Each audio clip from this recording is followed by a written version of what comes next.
Entertainment రంగం కొత్త మలుపులు తిరిగిపోతుంది. సినిమా థియేటర్ల మీదన విపరీతమైన ఇంట్రెస్ట్. దాని నేపథ్యంలో ఐనాక్స్‌లు వచ్చినాయి. ఇప్పుడు ఐనాక్స్‌ల సిట్యుయేషన్ డబ్బులు ఎక్కువ వసూలు చేస్తుండటంతో దాన్ని పక్కకు వెళ్ళిపోవటం ప్రారంభమైంది. ఓటీటీ ప్లాట్‌ఫారాల వైపుకి వెళ్ళిపోయారు. ఓటీటీలు వచ్చాక ఐనాక్స్‌లో సీట్ల సంఖ్య అంటే ఎళ్ళేవాళ్ళ సంఖ్య తగ్గింది. ఈ సందర్భంలో ఇంకా కొంత మలుపులు తిరుగుతుంది. ఏంటంటే హోమ్ థియేటర్ల వైపు దేశమంతా కూడా చూస్తుందంటే డబ్బులు పడేసి ఇంట్లో కూర్చునే సినిమా చూద్దాం అన్నటువంటి రూట్ వచ్చింది.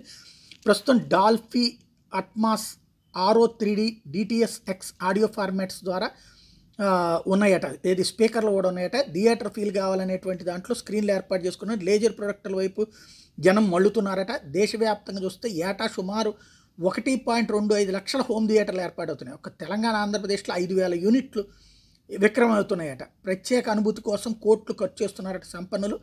ఓవరాల్గా చూసుకుంటే మెట్రో ప్రథమ శ్రేణి నగరాల్లో ధనవంతులు 15 నుంచి 30 సీట్ల సామర్థ్యంగా లగ్జరీ హోమ్ థియేటర్లను కోరుకుంటున్నారట. ఇందుకోసం 50 లక్షలు మొదలుకొని 3 కోట్ల దాకా ఖర్చు చేస్తున్నారు. మొత్తం పరిశ్రమల విభాగం వాటా 5% ఉంటుందట. అట్లాగే 6 నుంచి 12 సీట్ల సామర్థ్యం ఉన్న హోమ్ థియేటర్ల వాటా 25% ఉంటుంది.